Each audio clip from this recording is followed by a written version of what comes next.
Flavour cabin YouTube channel එකට ඔන්න අදත් ඔයාලව ආදරයෙන් පිළිගන්නවා. අද මම හදන්න යන්නේ ගැස්ට්‍රයිටිස් වලට දිව උසුවක් බඳු කෝමාරිකා පානය.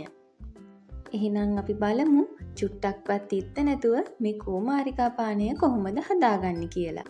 මේ තියෙන්නේ මම කපාගත්ත කෝමාරිකා ඉත්ත. මේක කපලා පැය භාගයක් විතර අපි තියාගන්න ඕන. පැය භාගයකට විතර පස්සේ අපිට බලා ගන්න පුළුවන් ඒ කපපු තැනින් කහ පාටට පොඩි දියරයක් වගේ එකක් බේරිලා තියෙනවා. ඊට පස්සේ අපි මේක හොඳින් සෝදගෙන පොඩි පොඩි කෑලි වලට කපා ගන්නවා. ඊට පස්සේ ඔයාලා මේකේ මේ දෙපැත්තෙන් තියෙන කටු ටික මුලින් අයින් කරගෙන මැදින් තියෙන පොත්තත් අයින් කරගන්න. පොත්ත සුද්ධ කරගනිද්දී කොළ පාටට තියෙන සම්පූර්ණ පොත්තම අයින් කරගන්න. ඒකේ පොඩිම කොටසක්වත් ඉතුරු වෙන්න දෙන්න එපා.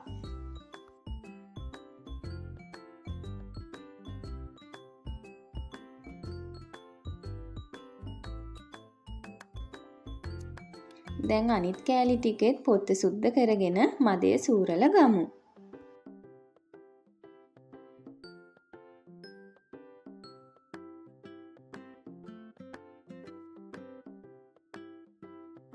දැන් ඔයාලා මේ මද ටික පොඩි පොඩි කෑලි වලට කපා ගන්න.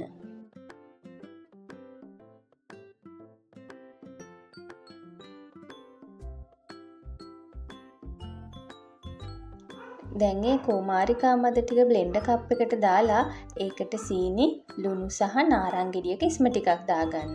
පස්සේ ඒකට වතුර එකතු කරන්න. මේ තියෙන්නේ අපි අද හදාගත්ත කෝමාරිකා ජූස් එක. මේක පොඩ්ඩක්වත් තිත්ත නැහැ. ඔයාලත් අනිවාර්යෙන්ම මේක ගෙදරදී හදලා බලලා කොහොමද කියලා කමෙන්ට් එකකින් කියන්නකෝ.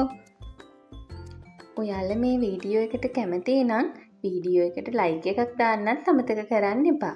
ඒ වගේම අපේ ෆ්ලේවර් කැබින් YouTube channel එක subscribe කරන්න කියලා ආදරයෙන් ඉල්ලනවා.